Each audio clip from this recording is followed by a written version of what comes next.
प्रधान आचार्य शिशु मंदिर गुडारी ये आमर जो 12 मासरे 13 पर्व से भाई भाव समस्त हिंदू पर्वर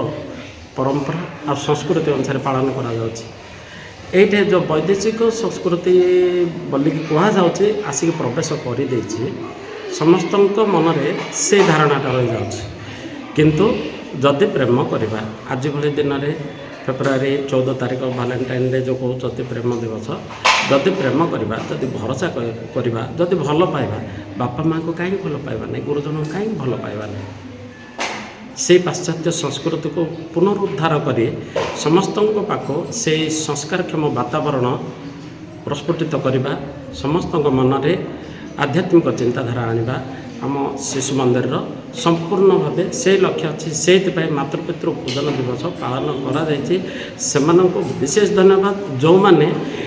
ए जो दिवस रे मातृपितृ पूजन दिवस क्रिएट कर सम्मान्य आसाराम बापूजी तांको शतकोटि प्रणाम।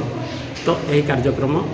बापा माँ को डाकी निमंत्रण करी आम पिला द्वारा यह कार्यक्रम बापा माँ द्वारा पूजन कर आज पालन दिवस रे आपनकर अनुभूति कौन रही? अनुभूति आमर अनुभूति माने ए जो पिला मानकर जो भविष्य ताऊपर संपूर्ण भाव आस्था जमे माने आजिर शिशु कालीर नागरिक खाली कहीदेले हम ना से भितर शिक्षा शिक्षा माने ए जो बहिर पाठ तो पढ़े बहिर पाठ पढ़ किए आग को जापारना समस्त प्रकार शिक्षा निज परिवार आसे निज वातावरण भीतर आसे तांको बुद्धि दरकार ज्ञान दरकार केवल शिक्षा दरकार सेमित ना भविष्य ताऊपर ही आस्था जमे से माने मनीष भाई मनीषटीए होगापाई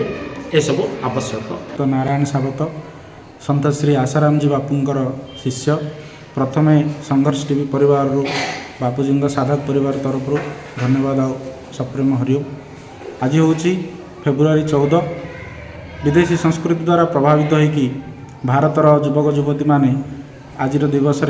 अधिकांश अनेकांश पालन करती भैलेंटाइन डे। भैलेंटाइन डे अर्थ हूँ प्रकृत माने तार ओडिया अर्थ हूँ प्रेम दिवस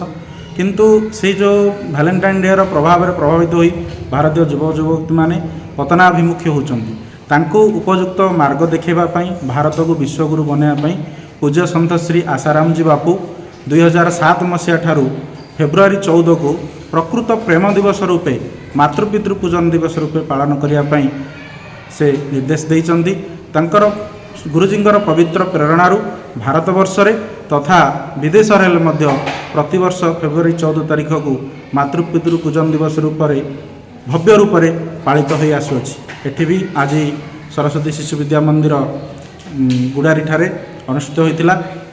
सेथिपई मु शिशु मंदिर प्रधान आचार्य समेत समस्त गुरुजी गुरुमा वृंद को धन्यवाद।